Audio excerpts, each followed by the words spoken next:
Scientists thought that because of all the advancements within technology, we would only work 15 hours a week in the future. But as we all know, that definitely did not happen. Today, I'm talking to Dennis, and he has a lot of good ideas to why this has happened. So many ideas that he actually wrote a book about it. This is one of my favorite talks, and it's easy to tell because the episode is a little longer than it usually is. This podcast is about getting smarter and sharing ideas.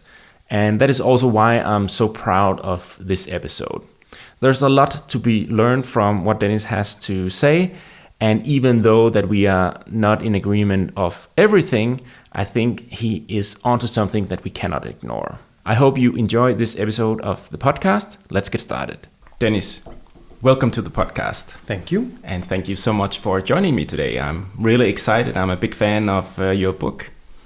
Thank you. Yeah. Pleasure. The reason why I really like your book is because I think it touches about some really important stuff. Mm-hmm. So in a nutshell, in a second, you will give us a little introduction of yourself.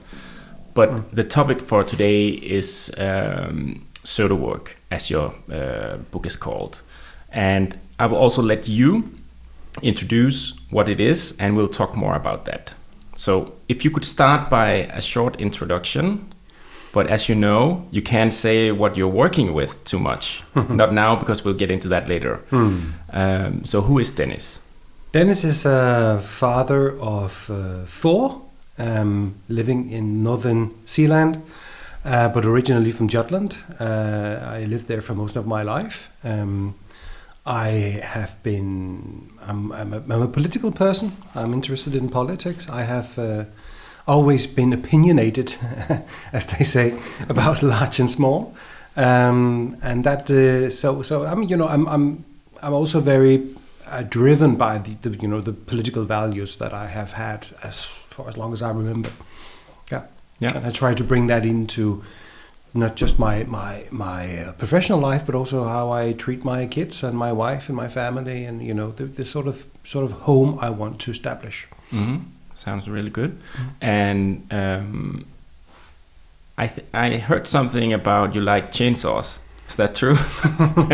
And then I like chainsaws. I have a collection. Not a collection. Three chainsaws, which is too much, because you basically only need one for the job. Yeah, I like cutting down trees. I have a house in Småland in Sweden, which is a place I just go to forget myself, and from time to time I cut trees down because it's a large area, and you have to do that, both to get firewood, but of course also because they get in the way. So, but it's a way of I enjoy that. It's hard work. It's also slightly dangerous, but it. And my wife is a little bit concerned about it, but it is funny. Does she have reason to be concerned? No, I know what I've been doing tree cutting with my father since I was a kid. So it's the forces of nature, but I know I know how to predict a good fall. Is it because it's a contrast to what you normally do? I mean, I think body. Basically, also relating to pseudo work. Basically, I'd like to do stuff that makes sense. If I could easily lose weight and be more, get exercise by standing on a treadmill somewhere, but I don't want to do that because it seems pointless. Then I would much rather run in the forest or do some tree cutting, because I basically can see a result from that. The other thing seems like a futile way to exercise. Yeah. So if there's a way you could actually make something that's meaningful out of doing an activity which is a bit tedious, or could be hard, then I think it's much more worthwhile. Yeah, I can definitely relate to that. Running isn't really my thing either. So some gardening work is a good way of decluttering your mind and exactly. If I stand in and do that, on a treadmill, I feel that I've just completely wasted my time. Yeah, I can relate. Okay, so for today's topic, we're going to talk about your book. But before we get into that, maybe we should just get a overall understanding of the term that you're using in your book, and also related to the title. Well, pseudo work basically means work that imitates work. If we agree that work essentially, I think, is a way to create something of value, something that is of use, something that makes the world, the product, the relationship with the clients or citizens better, if it's something that people actually think has value for them. If we think work is that, it transforms and creates something that is of use to people. And pseudo work does not do that. Pseudo work just imitates it. You could be very busy doing it, you could have spent a lot of time doing it, but in reality, if you stop doing it, nothing would happen. Nobody would really want it. Nobody would say, I miss that type of work. And in that way, it could be the classic type of pseudo work that comes to mind for most people is mindless meetings and reports that nobody ever reads, or sitting and doing some strategy that nobody ever follows, or that type of work. But we tried to broaden it a little bit and talk more about the fact that we want to seem busy in this day of an age. We want to seem like we're doing a lot of things. So maybe we are spending much more time on things that we can actually do in a shorter period of time. We try to get a 100% security when we should actually maybe be satisfied with 50% security. And when you say security about or risk. If you want to mitigate some sort of risk, you want to be 100% secure that you are not, that this risk will not occur, which is impossible to do anyway. You want to talk to, you make an analysis of stakeholders where you want to talk to 100 stakeholders when really 30 would have been enough. We keep wanting to impress ourselves, but with putting more and more work upon more work.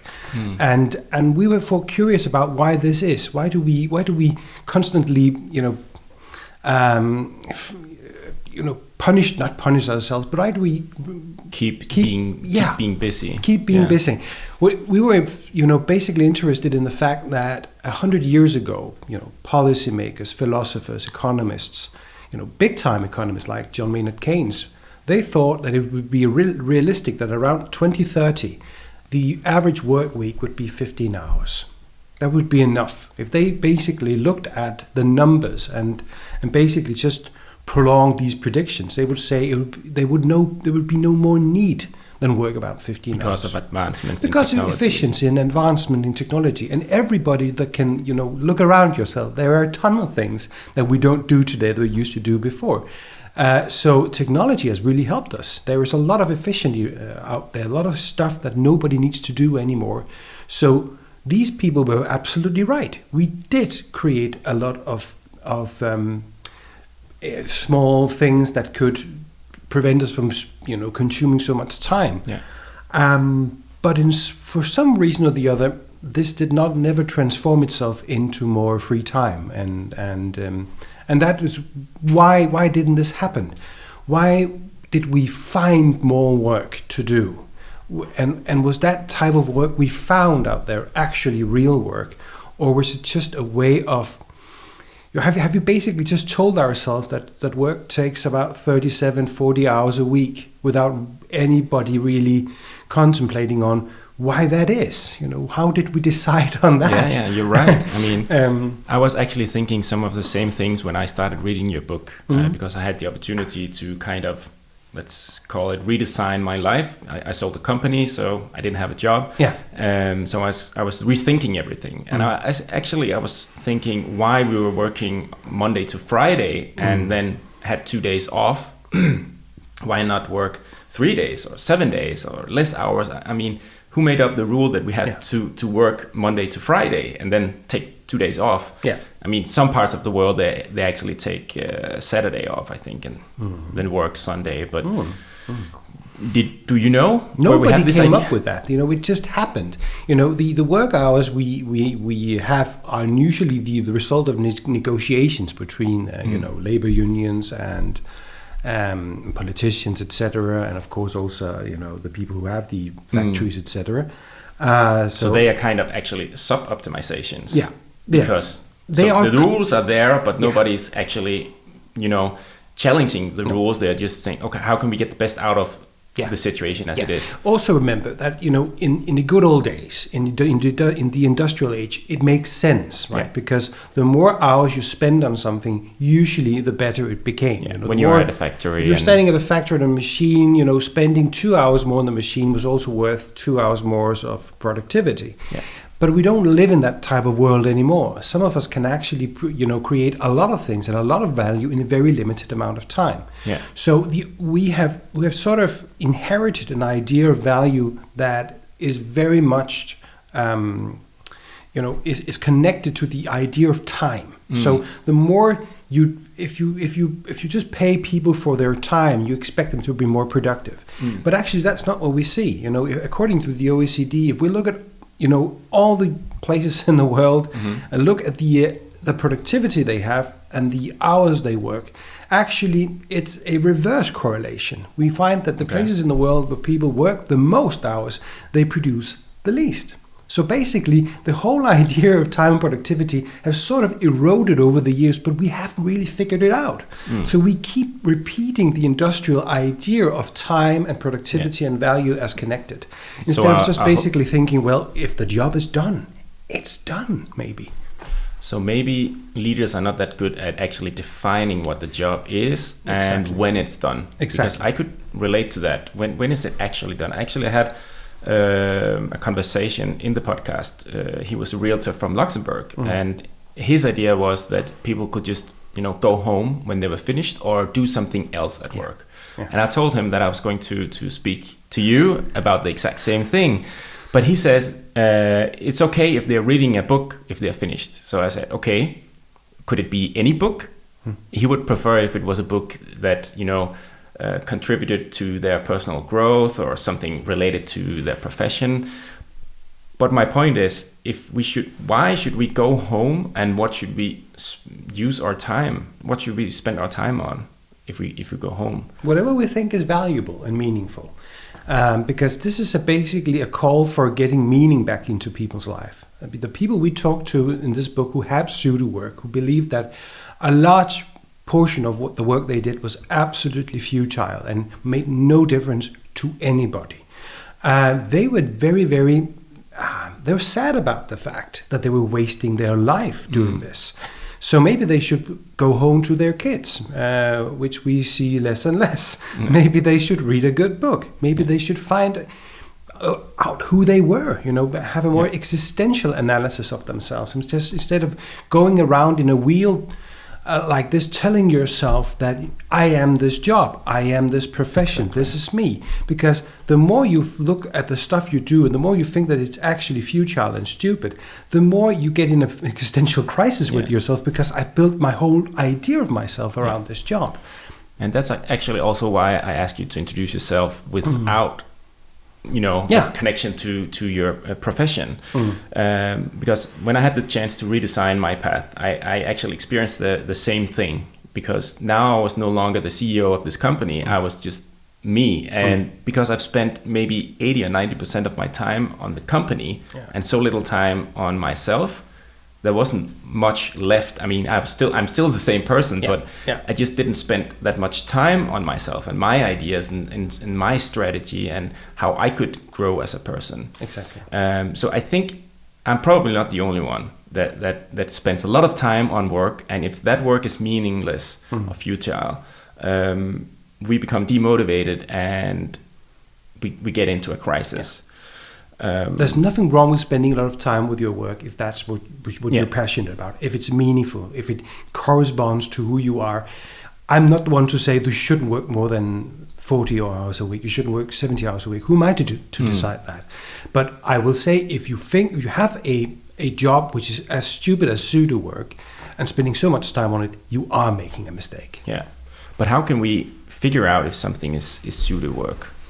Well, if we're in it, it's sometimes difficult to actually realize. What we realized after talking to these people, and I've been talking to hundreds of people afterwards, most of them have sort of a nagging feeling that there's something theatrical about what they do. They basically think that it's some sort of fraud, right? That they feel that they are sort of imposters of work.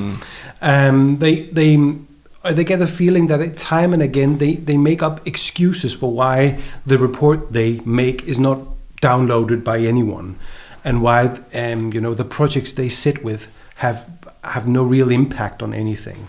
And after making so many excuses for that, after a while they start to realize that there's something fundamentally wrong, and then they start to talk with their colleagues about it.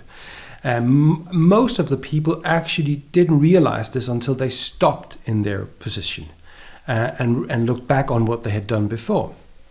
But some of them are basically people who actually have a real job, something to do, but because of corporate bureaucracy or government bureaucracy, or because of a ton of meetings and emails they have to read through every day, which makes no sense, because they wait for some executives to take a decision that never really happens or happens in 10 months. People who get constantly, interrupted in what they do.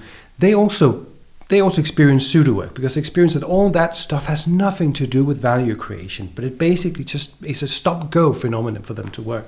So they also realize that they can see a real job out there somewhere in the horizon, but they never get to it because there's a ton of other non-value adding activities they have to do instead.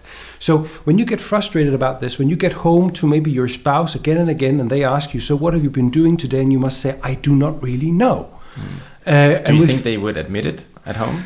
Some people would. One of the people we talked to said that it was probably more okay to admit a sexual perversion than to admit that you're doing nothing around. Yeah, and I think it's true. Because even to your partner in life, you would not admit that you're not doing anything meaningful. No. You don't even perceive it yourself as something that... I remember that. I was once in a position as I was senior director. It sounded extremely fanciful. I was not really directing a lot, but it was in consultancy. There was always these hyperbolic references to what you can do or your titles. And I was really ashamed of it, because we were doing nothing. I was looking into a CRM system every day, trying to get some leads to something, and everybody else knew that when we were going home at 2:00 and said we were working from home, nobody was working from home. There was nothing to do. But it took a while, because I thought of myself as an important person who did important work. But I found it more and more difficult to explain to people what I did without, saying banalities and cliches and management bullshit. Yeah. There's a lot of that. There's a lot of that around. And that's a way you can basically cover up what you're doing. Yeah. You can make it sound like you're doing something incredibly important. I'm facilitating something between the management and people to create more synergy.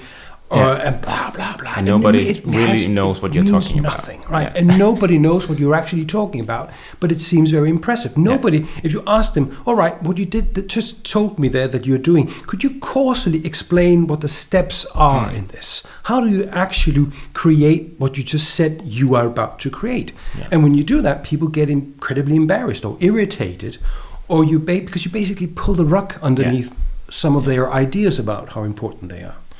But why is it so important to be busy? I mean, to be busy is what we kind of want to achieve. I mean, it's a little embarrassing if you say, well, I didn't do much today.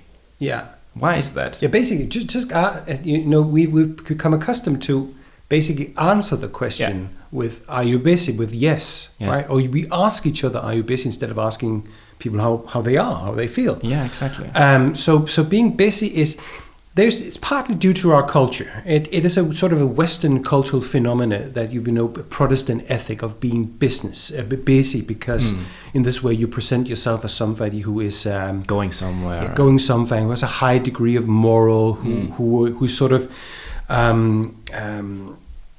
singled out by God, as the Calvinists say, to become a powerful and important individual and a good moral person. There are tons of places in the world that doesn't function this way. In large parts of Africa, there is not the same sort of work ethic, in the sense that people will willingly show that they're doing nothing and will have no problem with that. That's something that we have, as a Westerner, when you come to Africa, sometimes you're like, oh, they're doing nothing, these people. They are openly showing that they have nothing to do. But that's because they're not ashamed of it. They're not ashamed of the fact that sometimes there's nothing to do. So if you're in a culture where you're ashamed of having nothing to do, you find something to do. Yeah. The problem with the modern world is that work is everywhere. You can always do some task, right? It's no problem to find work. But the problem is that it's work. It's something that looks like real work, and you can be busy doing it and say you're occupied and you can sit on your good computer and tap things out. But in reality, it leaves you with a shallow feeling that it was useless. But if we were really good at defining value, and the value would be different for each leader and each company. So let's say I have my own company, and if I was really good at defining value and for each person, acknowledging the value, but also talking about what is valuable in your working position, in that case, there would be no shame in saying, well, I've completed this task and there's no more I can do of value in this regard. Then we need to figure out something else, or maybe I should go home. So from what I'm understanding is that leaders and people in charge actually have real big issues with defining what value is. And they can make people do work that is actually valuable. Exactly. And here we come to the biggest problem of it all, which is modern management and their problems with actually defining what value is, because they have no idea what people are doing anymore. A lot of managers are completely detached from what their employees are actually sitting and doing. They don't know much about the value creation. They don't know much about the job. They're generalists. And as generalists, they haven't really, they have an idea that management and controlling of the production has something with using the right systems, using the right sort of performance goals, the right sort of contracts, the right sort of incentives, etc., etc. That's not leadership. That's basically using some tools. That's controlling. Monitoring and controlling. It's looking at spreadsheets and PowerPoint presentations. It has nothing to do with leadership. But a lot of managers are doing this because they are profoundly ignorant of what the employees actually do, and they're embarrassed about this. So they tell each other that basically doing leadership and doing management is basically tracking this sort of things and numbers and figures and documentations and doing the right processes and SOPs, etc., etc. So we want to reach these indicators, these performance goals, etc., etc. So they get detached more and more from the actual productivity. They don't engage with it. They don't sit down and talk to the employees about, so what is your work? What do you do? Tell me that. What is the goals you have for this work? What is the obstacles you have? What helps you do your work in a good way? What do you need from me to be able to do that? How is the relationship with your colleagues? Is HR or the communications department basically something there to help you, or something to be a nagging thing that constantly polices you and tells you what to do? The rules and regulations that are around you that basically obstruct your work. How can we figure out a way to remove that? Are these sensible rules? Are these good rules? Or are they just bureaucracy that happened over the years, etc., etc.? And I, as your manager, will try to find out who imposed these regulations on you to see if we can remove it. That sort of management would be fantastic to have, right? But managers are, and I'm generalizing now, a lot of managers are basically more interested in impressing their managers and the next level and the next level. So they're leading upwards all the time. So they want to secure them everything is fine by looking at the numbers, looking at the indicators, looking at all of that.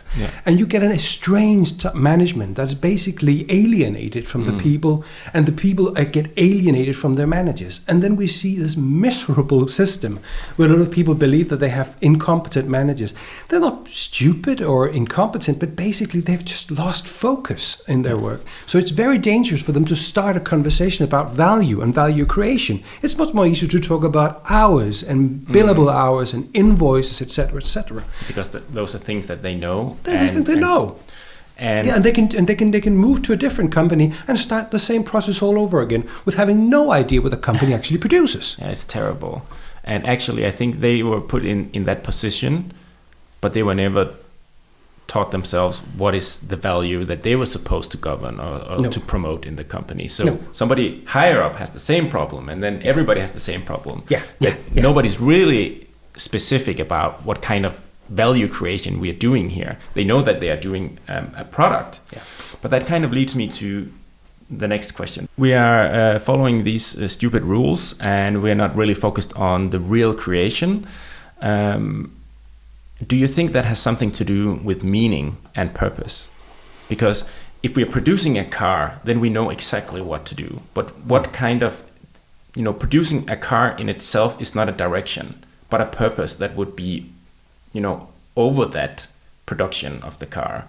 So let's say we're producing plastic bags. So everybody would know how to produce a plastic bag, and they would know all the specific processes. But if you don't attach some kind of purpose or meaning to why we're doing this, they don't have a general direction or understanding of where we're going.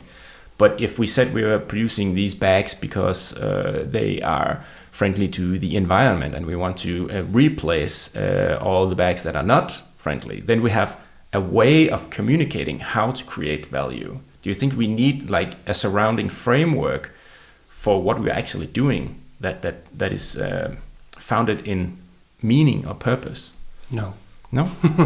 Well, some do. But the whole purpose movement, the idea that everybody wants some sort of big, flashing purpose with what they do, I think is a mistake. A plastic bag is a useful thing. A car is a useful thing. Making something, making a craft, doing something with your hands or with your mind, creating something, looking at it, putting it in a plug, and it actually works. That is a fulfilling thing to do. Being in a producing something, creating something, being creative, I think in itself carries meaning. I think the idea of having to attach something grander than that on something is something that probably for some people is incredibly motivating, but for many people it isn't.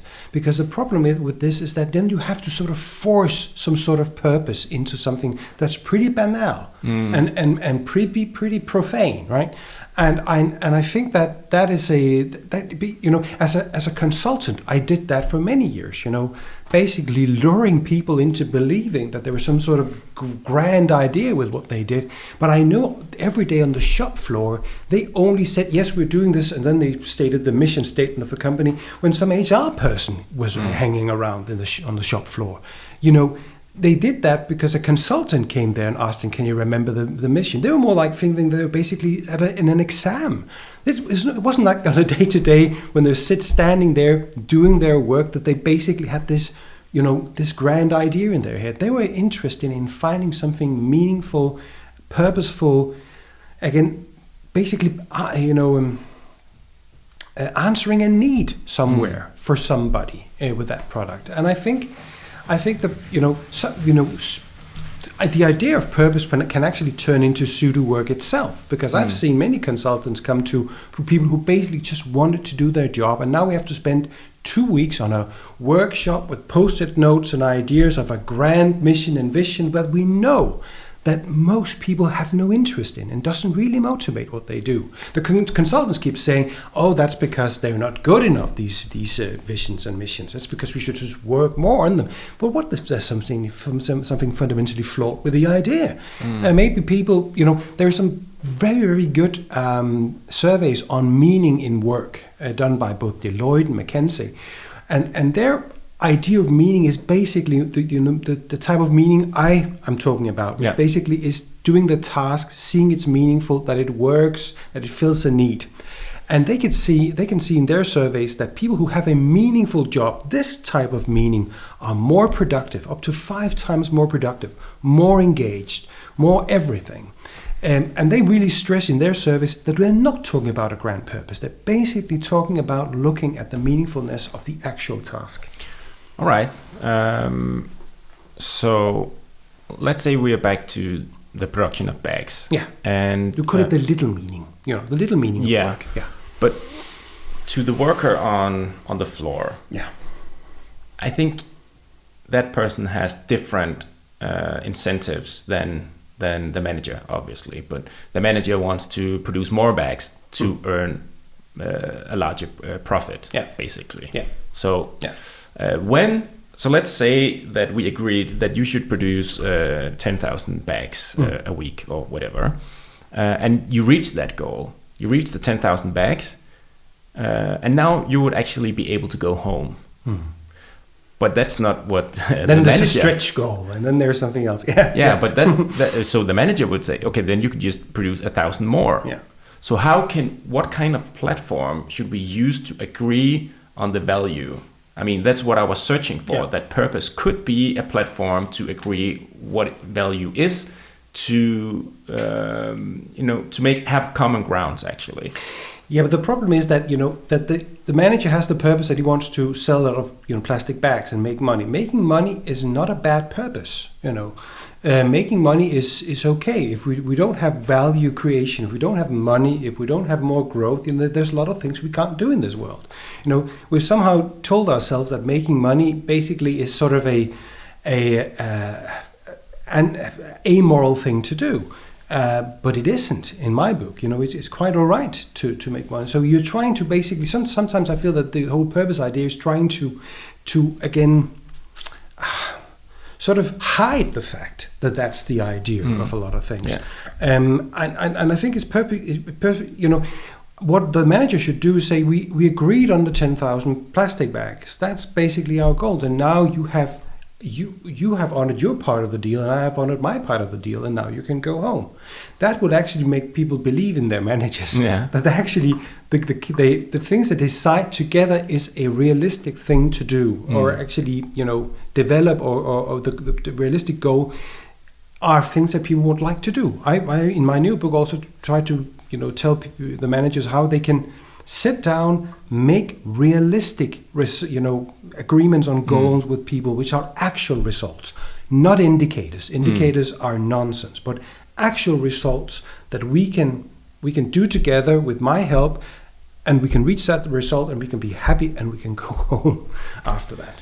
So would that mean that managers should be less ambitious, or should they just get rid of the idea of trying to squeeze all the employees, the life out of all employees? They should get rid of that idea, because it's creating discontent, stressed out, not motivated, completely disengaged workers, which we have everywhere because of this type of management. Because the whole idea of human resource management is a sick idea of basically telling people that they are resources. They're just another cog in the wheel. That was Frederick Taylor's idea of management, basically that these people are brainless people who just put into a machine, and then there is an output that I make money from. And if people think that if they can hear that they've been used this way, it makes them discontent. It makes them angry about the work that they do. So if you talk with them and you make goals that they feel that they can live up to, that it's realistic, and then they see the point in that, then you have much more happier workplaces than you have today. So, it's not being ambitious. It's not being ambitious, because again, you can be. The problem with many, I think, organizations is that they're trying to constantly impress themselves, right? We can go even further. And let's do the audit with 110% completion this time. You make yourself your own enemy. You're trying to constantly impress yourself, but we're going in further and further without really looking at it and thinking, does this just kill people in this organization that we do it this way? So basically, it's what we're chasing that is the problem. Yeah. If we're chasing more money, then we get into the spiral. If we're chasing happiness or a different kind of end goal, then we could change stuff. Yeah. But as long as somebody is chasing more money, and you have a lot of people working under these persons, then you have difficulties of actually coming to an agreement on how to do things. Then you feel used, right? And then you cannot be engaged with what you do. But if you, so that's I think it's quite all right, and I think we should tell each other and be honest about the fact that this company is here to produce, to make money, but not to take advantage of you. Because it's when we cross that line that we know the productivity will essentially fall. For me personally, I could never just start a company with the purpose of making money, because I think that's meaningless. I could never motivate anybody with that purpose. Come on, let's go to work this weekend to make more money, because it would be the business owner that would get all the money, not the man or the woman on the floor. So there's something wrong with that. Sure. So to me, it would be to change something that would really drive me and motivate me. And I think that I agree. You shouldn't just make up some kind of purpose if it was never there. And you shouldn't, pull something down over people. But if there's really an idea, a vision, and some kind of mission that you're trying to achieve, then that could be a good framework for everybody to be in the same understanding and to maybe want to work more. But the problem is that a lot of companies don't have this extra purpose. The problem is that you can also get to the point where you say, I know that your task you're sitting with is stupid and idiotic and makes no sense, but remember our mission. Yeah, right? It doesn't help. It doesn't help. No. These people are going to get disengaged because of that. Yeah. So in this way, you're trying to tease them into believing that the job they experience as stupid is really not stupid because we have this grand purpose. So it's fantastic if you have an alignment between the little meaning and the grand meaning in an organization. Yeah. I would wish that for many companies to have that, but it is dangerous to make it sort of an ideal for everybody else to follow. Because let's say you sell milk. Yeah. How can you sell weapons, right? Weapons, yeah. Come on, let's make more dangerous weapons this weekend. Yeah, exactly. And I can easily see a weapon producer gloss this into something that sounds fantastic and for the benefit of everybody. Yeah, we're protecting. But it's back to what the world of bullshit we're living. That we teach each other to become bullshitters, right? Yeah. We teach our employees to become bullshitters. So every time they do some task, they think of how can I relate this to the mission in a convincing way that'll make them shut up about asking me more questions about how I do this. Yeah. So you make employees into bullshitters as well. And there isn't just enough bullshit in this world for us to put more into it. Yeah. I want more honesty. I want people to basically, express what they feel about the work they do, how if they can relate to it, if they think it's pointless, if they have a feeling it's pointless. It might be wrong. That's another thing. There might actually be something that you think is a task that is stupid because you don't know the full value chain. And then again, there's a manager who have somehow neglected to inform you that this little piece here, as stupid as it might seem, is actually used by Nils over there. Yeah. So again, sometimes we experience that people think that their work is pseudo work, but it's not. They've just not been given the full perspective of what they do, because organizations get fragmented, they get complex, and the manager is not there to sort of unite the different stories. A manager needs to be the person who tells the full story about how everybody are connected. But if everybody are sitting there with their own stupid little KPIs and their documentation and their own goals without being connected to anybody else, then we get a much more fragmented organization where nobody helps anybody, because everybody is focused on completing and putting a little mark with besides all the different tasks I'm being measured on.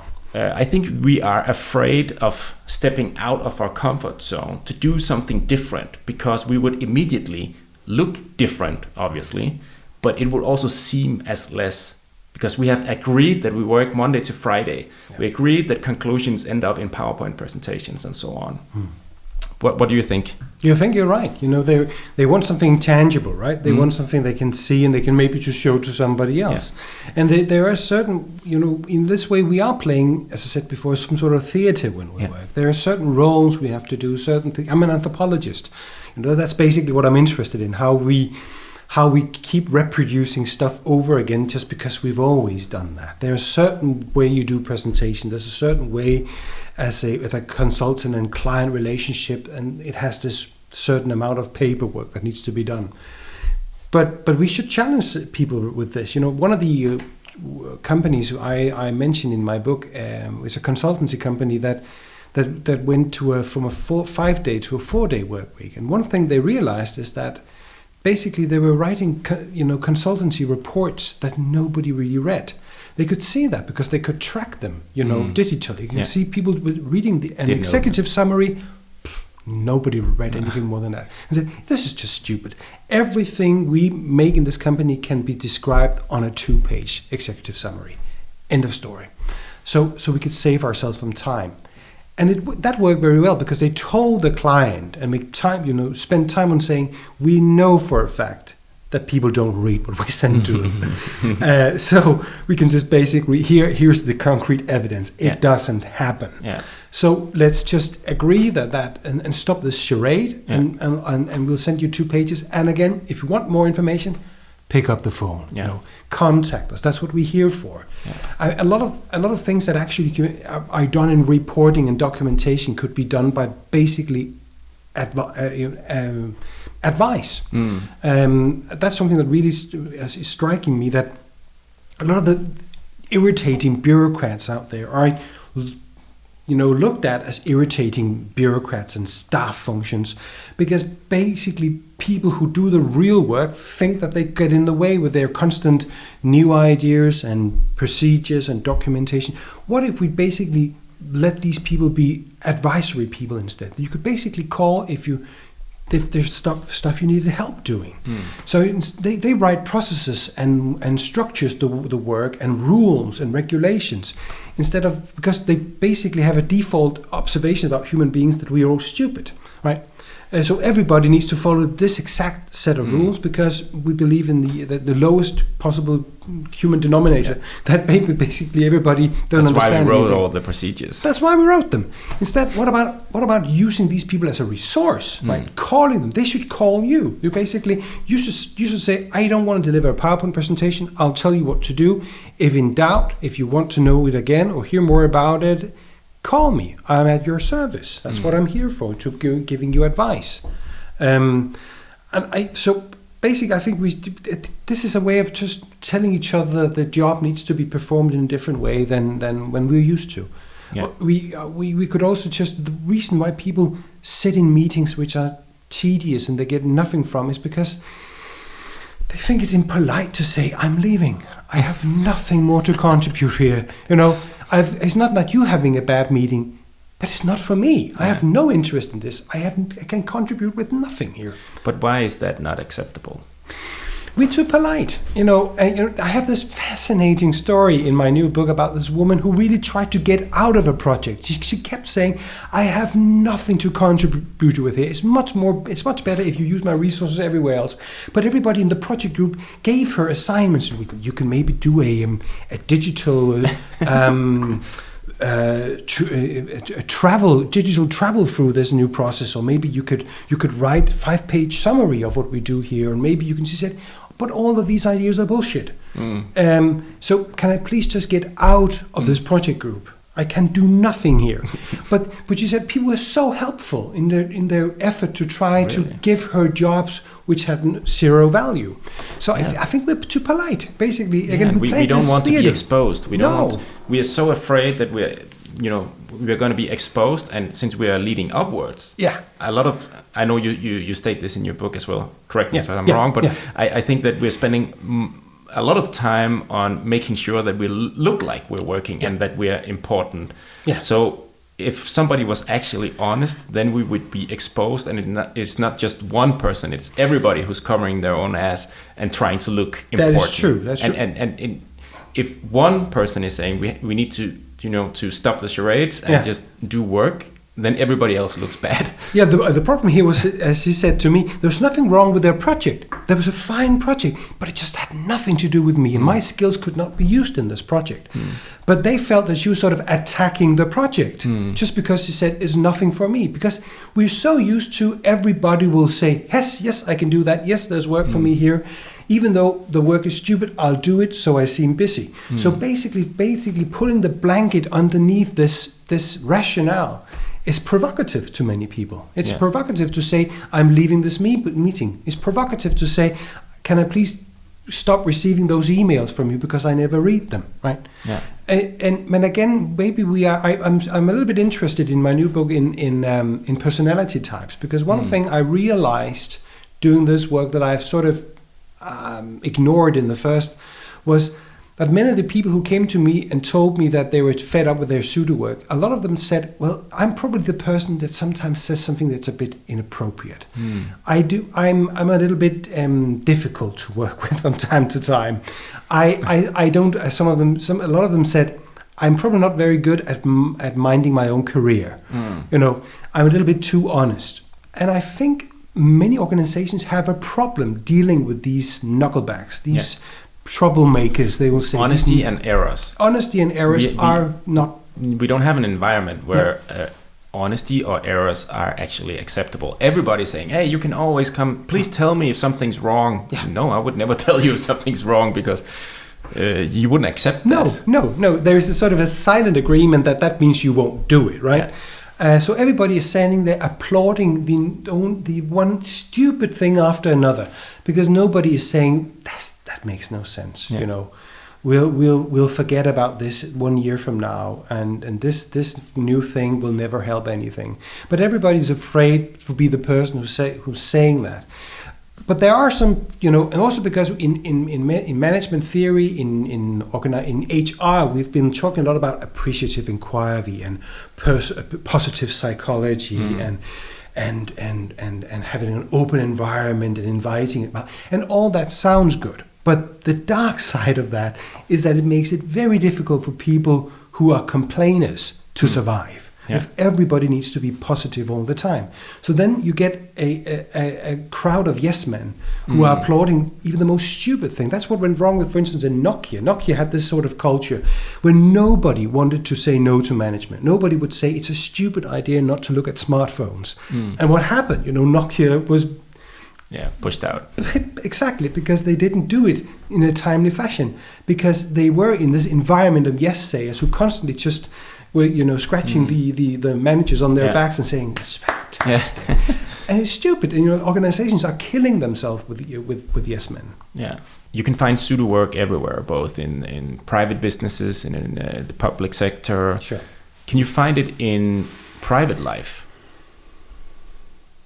I mean, do you think that when we go home, we experience the same construct, that we're doing a lot of stuff that is actually something that we could do without? Does the idea apply in your personal life? There's a good question. I never really thought about that. Let me give you just an example of why I'm asking you. As I told you, I had the opportunity to redesign my path. And what I realized, since I spent 90% of my time on work earlier, and I spent 13 years on making strategies in my company, but I didn't really make strategies on a personal level. Where would I like to be in 5 years? How would I like to grow? Where would I like to end up? So I actually decided to kind of think of my trajectory in the same way, to try to make a strategy for myself, not with, you know, profit metrics or tangible goals like that, but maybe to be able to enjoy life more. That would be a goal, but that would also be, as you know, an active way of pulling myself out of a life focused on work. So that's why I'm asking, do you think that we might do what we actually do on our jobs? We take that home and do some of the same things? Maybe we I haven't really some specific examples, but if we're too tired to make our own strategies, then we're spending so much time on pseudo work at a job. I don't know if we have time to do it back home. I think we're buying more stuff than we need. Yeah. I'm not anti-materialistic, but actually one thing I realized that I again a bit ignored in the first book is that a lot of the people I talk to, when I ask them, so why do you continue doing this work? The basic answer for most of them is, I can't afford to say no. You know, the reason why I'm in this treadmill is that because I have a house, I have kids, I have a car, I have a social life, I have things I want to buy. So one of the things I want to stress in now is that you need to make yourself more economically independent. So you can say no to work, which is stupid. So one of the things we sometimes do in our private life is that we have an idea that if I just get this house or just get this car, I will become happy, you know. Yeah. And then we get it and nothing really happens, or the happiness is very short. Yeah.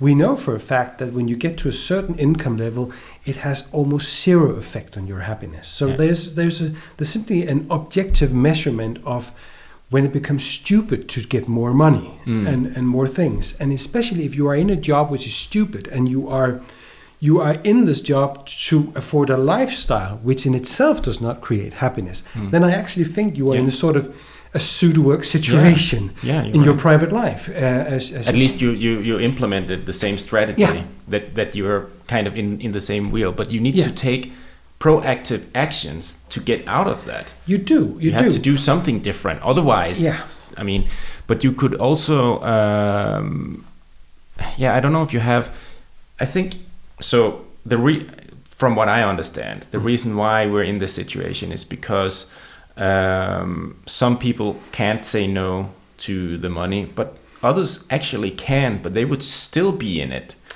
And the reason why I was searching for some kind of meaning is because if we should say no to pseudo work and just say, okay, let's call it a day, I'm going home now. But why should we do that? Is that because we want to spend time on more important things to each individual?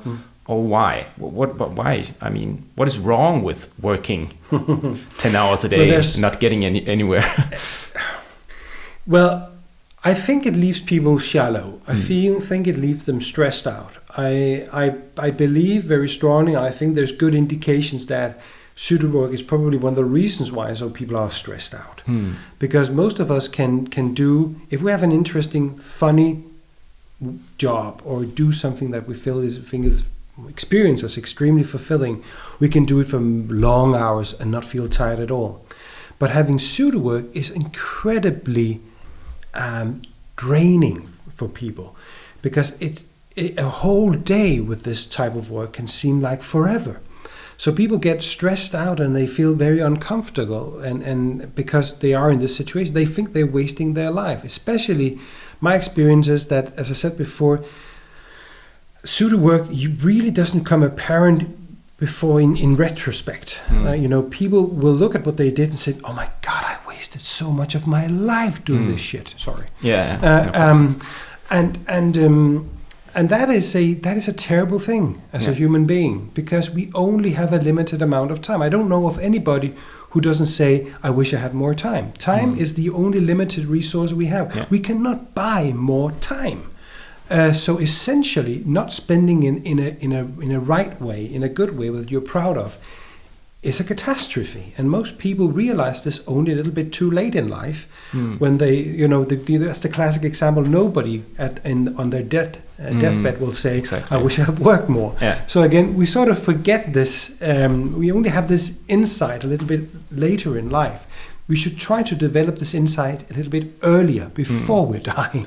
But then we're actually back to the value thing, because what would we value more? To earn a little more, to buy the new house, the new car, or would we value, to spend time with our family or people that actually matter to us? Which do we value more? That would actually be something that we see in the choices that we make. So to me, at least, that would be why, I would try to put a limit on how much I work on different things, because what I realized in retrospect was that I spent that much time on work and there was a little time left for everything else, like family, friends, and classical entrepreneurial story. But it's actually really difficult to get out of that, because all the rules are made up to do this. The way we behave and the way we interact are made to do this. Like you said before, if you run into somebody on the street and ask you, "How are you?" You say, "I'm busy," because that's the best charade you can put up, and nobody really knows what goes on behind that. But it's expected of you to be a person who's driven, who wants to build something, who wants to be successful and maybe also buy houses and cars and stuff like that. But nobody's just like, okay, I actually don't want to work that much. I would just like to work some of the time, but spend most of my time on my family. Nobody's actually making those strategies that would make you the person who ends up on your deathbed saying, I really actually didn't work that much. I think it's about to change a little bit. I agree that there is this fundamental, drive in this direction. But I also see, maybe it's because I'm looking for it, but I also see sort of small rebellions. I see managers, in articles saying, doing interviews, portraits in newspapers saying, well, I've decided to work 32 hours a week, and I think that's enough as a manager. You don't have to be the busy manager all the time. No. CEOs saying we could work 4-day work. We have a 4-day work week. That is spreading everywhere. Yeah. So I think we have a counterculture of this. There'll still be a bubble of workaholics that keep impressing each other about being constantly overloaded with work and being busy all the time, and let them be in that bubble, But I think it's very good that there's now an alternative story around it. There are actually managers who say this. And I think it's very important that it is managers who's expressing this, saying to make it acceptable. It's so important, and I say this every time when if I sit in a room doing a talk about pseudo work with managers nodding to what I'm saying. So are you being a role model here? Are you leaving the office sometimes Thursday at 1:00 saying, "I'm done"? Not saying I'll work from home. Because then you're just imposing the same thing again. But actually saying, I think I'm done. Bye. See you tomorrow. I will be off for the rest of the day. And a lot of managers are dead scared of actually doing that. Yeah.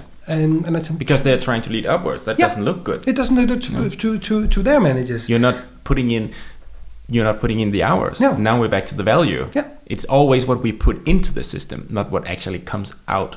Yeah. So that's a big problem. So again, be that role model. Try to do that. I will guarantee your employees will love you for doing this. Yeah. Yeah, and I think that if you change your perspective to try, if we are still on the same methodology as we were in the industrial times, which a lot of people are, trying to get the most out of human resources. Yeah. And by that I don't agree in that term, but they're trying to squeeze every hour out of each employee, which is maybe the worst because you're killing your resources. Yeah. So instead we should try to be on the same team, because those are different teams. Yeah. So the manager wants to get more done and the employee maybe wants to go home. Yeah. So that's not on the same team. So maybe if we switch teams and really try to understand each other, and what is the motivation for each employee, and maybe some people would like to work more in a specific time of their life. Others maybe just started a family. They can't spend all their time on work. So we're all different. All different in different periods of life. No weeks are the same. No month is the same. It's going up and down all the time. And if we don't recognize this and talk about this with our employees, we're teaching them to fake it, basically. And nobody wants to have that relationship, employee and employer, that it's basically a matter of a theater, a game we're playing. No. Yeah, and that's obviously also really demotivating, that we have to pretend all the time. It would probably be, a relief to just say things as they are and skip all those things. The coronavirus crisis was a very good example. People were actually asked to go home and work from home. And what did we see? We saw people being extremely productive in many places. And we saw managers who actually realized that the people will actually work from home. They might be, done earlier than usual, but they're actually done with their task because they're not constantly getting interrupted by stuff that's not important. So if we show them this trust, they can actually do their tasks and probably be done with them before they usually are. So again, this has proven that again, if we just get rid of the time frame and look at the work instead, what has happened is that we've had decided on the time frame, and when we made the work in a way fit the time frame, we should do it the other way around, which is say there is this work. Yeah. How long does it actually take to do it? So the coronavirus, in an interesting way, just shattered this whole system to pieces for many people, which was so fascinating to see. And everybody was forced into it. Everybody was forced into it. So everybody was actually forced to look at the value creation and the job, not so much how much time they spend on it. And I really hope people again can use this insight and get back to their job with it. Hopefully, otherwise they're just like, let's quickly go back to the old way. I interviewed, a high-ranking person in their company, and they were forced into to do this, to work from home, and he told me that now you can see that everybody is in shorts at home, and we're all just people, and I think that's really healthy to just see that, because sometimes we're trying to separate our private life and our work life, and trying to pretend that we're these successful people that don't make mistakes, but everybody is often encountering the same obstacles and problems, and nobody's perfect, and I think that's healthy, instead of trying to put up this facade that everything has to be perfect and we have to do it this specific way. I'm starting a new company. Well, I actually already started. So this way around, I've decided to do it in a different way. I'm actually trying to not spend 90% of my time on work. It is actually really, really difficult, because I realize that on each turn there are rules about everything. For instance, just the very basic concept of when to work and where to work. So we're supposed to leave our home every day and be in an office from 9 to 5.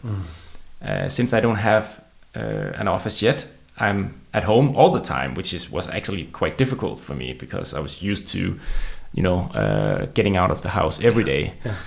So that's one rule. Another rule is that we have to work, 9 to 5, as we talked about earlier, and we also have to do nothing in the weekends, which doesn't really suit me, because sometimes I'm really efficient, Monday, Tuesday, and Thursday, and then the other days I might have a down day and not be that efficient.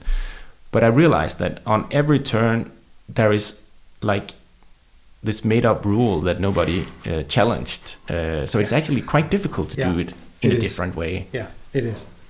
And it's kind of stupid, People are really, really concerned about the limitless work, right? That because we've got our smartphones, we can work maybe from late in the evening, and we should basically work from 9 to 4. Who says that? Exactly. Who's decided on that concept? And I think that of course, some people can't live with this sort of fluid work life. They get stressed out, and they shouldn't do it. But making it sort of an idea for everybody that we should be careful about fluid work and limitless work, because we work from 9 to 4, and then when you're off, you're off.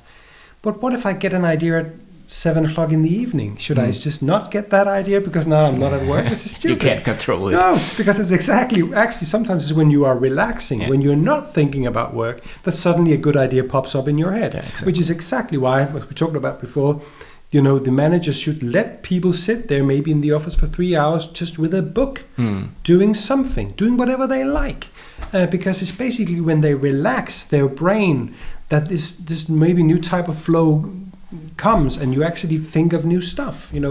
Nobody gets innovative when we say to them, be innovative now. You've got 1 hour of being innovative. Nobody's going to invent anything. The third Monday of each month is Innovation Day. Stupid idea. You can't force innovation like that. So again, we cannot tell ourselves when we work. And sometimes maybe we should be, allowed to leave work at 1 o'clock because we say, I'm absolutely not inspired today at all. It's pointless. I'll be sitting here. And if my colleagues don't need me for teamwork, if that's the case, then of course you have to. But if not, I'll just work from home, maybe later in the evening. So I don't see a problem for most people with fluid labor or limitless work.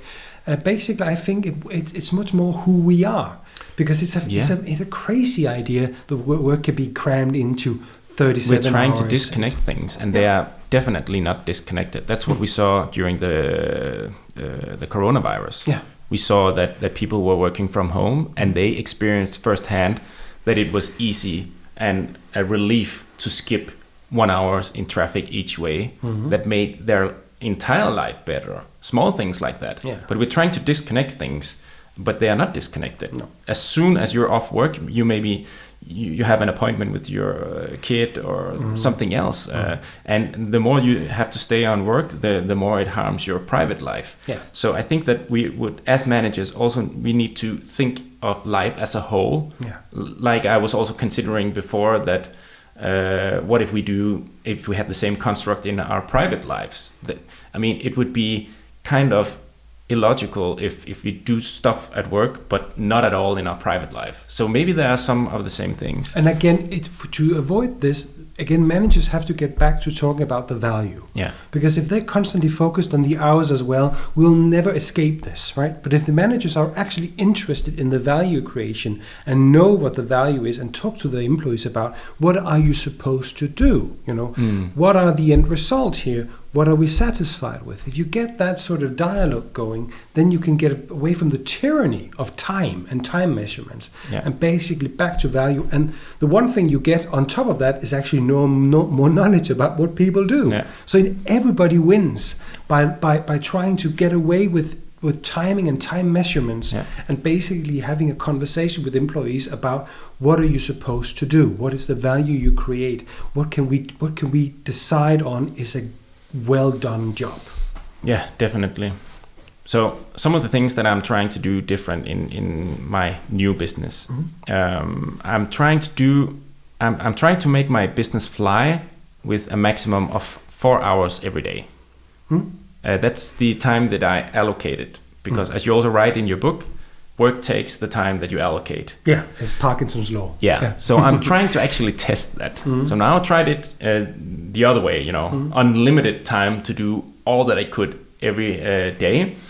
But now I want to test out if it's actually possible to have a normal life where not a normal but healthy life where you do other things than work.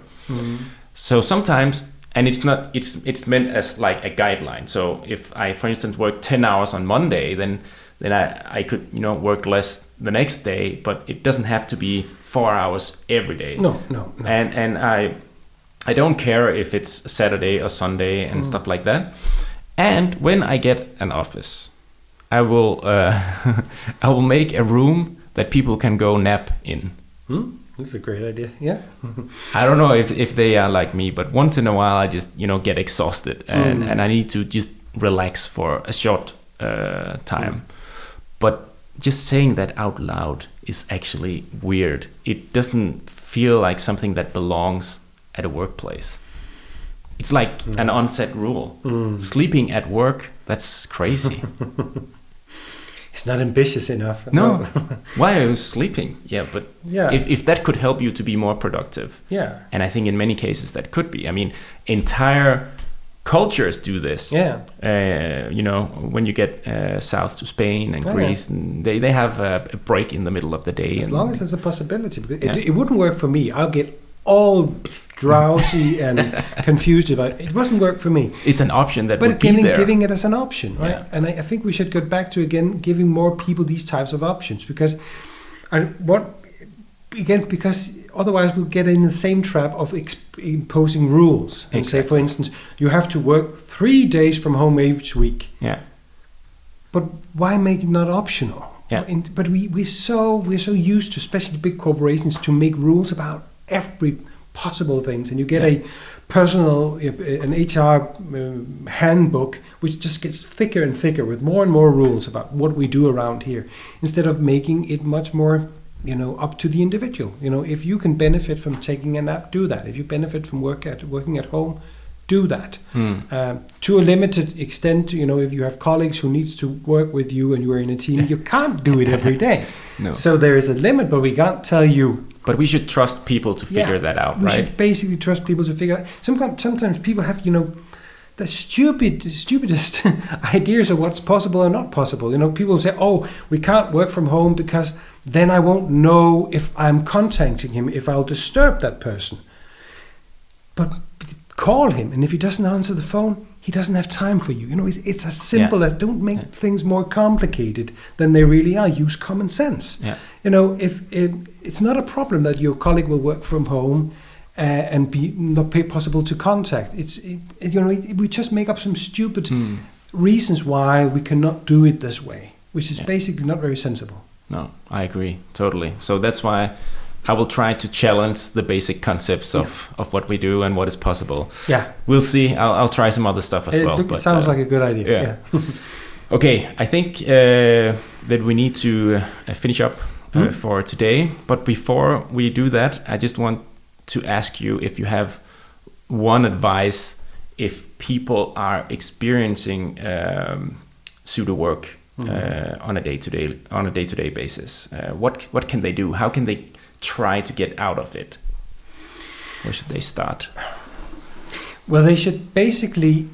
It is a tricky thing because you need to start to talk to your colleagues about it in a careful way to get an idea of this, and then you need to address it with if you have a pretty good feeling that something you are asked to do simply just futile, then you need to ask your boss about it. You have to have this sort of dialogue with your manager. And a lot of people will say, yeah, but they're not interested in this because it's also embarrassing for them that I'm sitting doing this sort of stuff. But then again, you'll never be happy in that job. So if that manager is angry with you for telling him that you're doing pointless tasks, then you are wasting your time with that manager and you are wasting your time with that job. I think I've seen so many people regret what they're doing because of this fear. So there is no way around it. You need to start a dialogue with your manager about pseudo work. And because at the end of the day, they should be interested in the fact that you're not creating value. Surprisingly enough, a lot of managers are really not, because things are going okay. And then get the numbers right. Yeah, and then your point is, if they're not interested, maybe this is just not the place for you. This is not the place for you to work. Yeah. And hopefully one day, if we all do that, managers who don't care about if their employees have a meaningful job will be out of a job. Yeah, I agree. Thank you very much for that. So if people want to connect with you and learn more about when your new book is out and stuff like that, where can they find you? Well, I'm very active on LinkedIn. Yeah. So that would be a good place. I also have a web page. Yeah. I'll drop links to both of those in the show notes. You can contact me and read more about both the new book and when the book is out in English. Yeah. So there's a version of Pseudo Work out in English very soon. Very, very soon. Yeah. And where would it be possible to buy that? From your website? From my website or from any basic, online bookstore. Okay, would have it. Cool. Yeah. And then later on, you're out with a new book. Yeah. That's maybe just in the beginning of next year. That's the beginning of next year. Yeah. And that book is more about things you can actually do to counter. Actually, a lot of things we've been talking about today, which was not in the original book, is in that book. Because I wanted to make it more concrete. I needed to give some examples of what people could actually go out and do to limit the amount of pseudo work. So it's sort of a sequel to the first book. I would recommend you read the first one too. Yeah. Because again, there's a lot of things that I don't want to repeat in the second book. Yeah, it's the foundation of the entire concept. I have to sort of make the argument that there is actually work out there that does not need to be done. And that takes a whole full big book to do that I didn't write by myself, but with a philosopher called Anders Fogh Jensen. But the next book is just me trying to be more specific about how can we actually turn the tides and get back to real work. That's really interesting. I'm definitely going to read your new book when it comes out. Thank you so much for taking your time to talk with me today. I really appreciate it. It has been really insightful and I learned a lot. So I think that people will also get a lot out of this podcast. Pleasure. Thank you. I hope you enjoyed this episode of the podcast. If you did, remember to like it. And if you haven't already, remember to subscribe as well. Thank you so much for watching. I will see you in the next one.